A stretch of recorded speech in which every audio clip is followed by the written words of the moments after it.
Well, Arnel Joseph, who is a young man who was leading these gangs, kidnapping gangs in the capital, was all powerful for a number of years, like 2017, 18, 19. He did whatever he wanted, uh, parading in the streets of Port-au-Prince with heavy weapons in his hands when demonstrators could not organize demonstrations. But this guy, that even after a while, when the police said they were searching for him, he was doing those parades. So obviously, he was connected to the government. But this is not just hearsay or people reaching conclusions.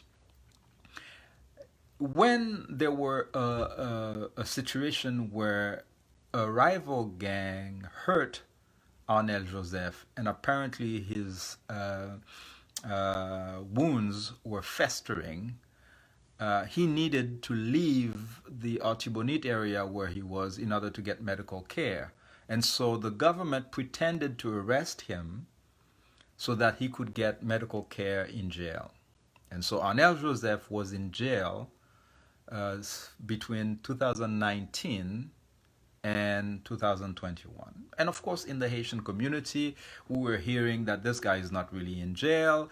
He's the one who's choosing what he's eating. When anyone who's followed what's happening in Haiti know that the prison situation in Haiti is no vacation camp. Okay, but this guy was, of course, the criminal hired by the crime syndicate called PHTK that the Americans had installed in Haiti as puppet regime or president and all of those things. What is important to know, and that's again my third point, that this is not a mysterious thing, is that Arnel Joseph did speak.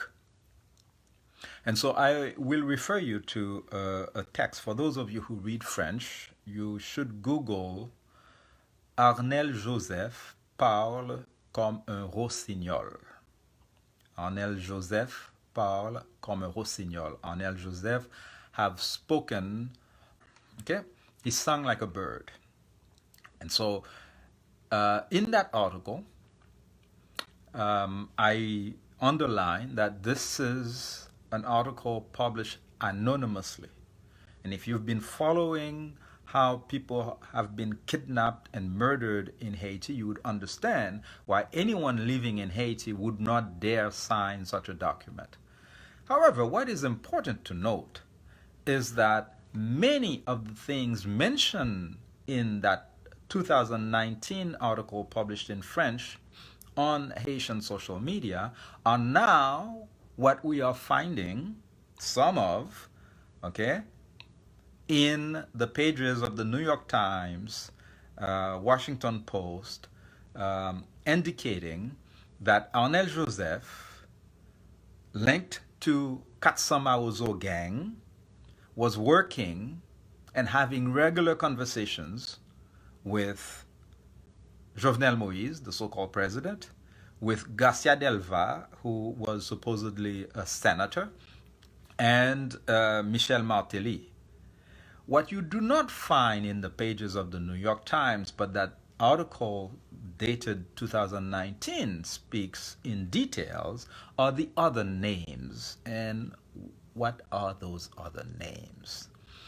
One of them is Alain Zourek. As you can tell from those names, and another one is Gilbert Bidjot, the richest man in Haiti.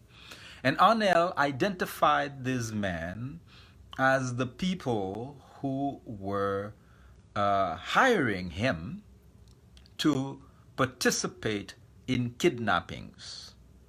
He mentioned a number of other folks in that article. Why is this important? Well, first, during those years of kidnappings, these guys demand ransom, sometimes $1 million. Like you saw for the Americans, they said the total was 17 million because they asked for 1 million per head of person. Well, they have collected those kinds of amounts from Haitians in the recent years. But they have never kidnapped a single millionaire. Isn't that odd? People who are doing kidnapping for ransom, for money, and they're kidnapping folks who don't have money. Well, but they collected the money, so that means it works. Who is paying that money? Well, I can tell you because a very good friend of mine with whom I was doing shows on a regular basis was kidnapped earlier this year. And I have other family members who also have friends and family members who were kidnapped.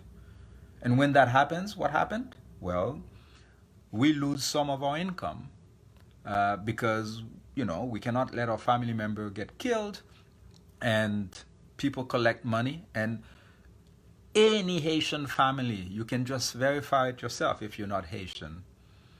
We've lived through this in the past few years. So this is no joke, okay? And so what is happening is that the folks who are running the kidnapping business in Haiti are decapitalizing middle class and, frankly, poor Haitian families who have relatives working in New York, in Montreal, in Chile, in Dominican Republic. That's where the money is coming from. And that money is sent to the kidnappers. Now, how do young men who are from an impoverished community in Haiti, okay, mostly Port-au-Prince, but some of them like Katsamawozo in Kwadebuke, manage millions of dollars where they live? Where is that money once they've collected it? I mean, we don't know of any bank called Katsamawozo Bank in Haiti or La Mort Saint-Jou Bank. That money goes in a bank somewhere because it's not, under their mattresses. Who owns the banks in Haiti?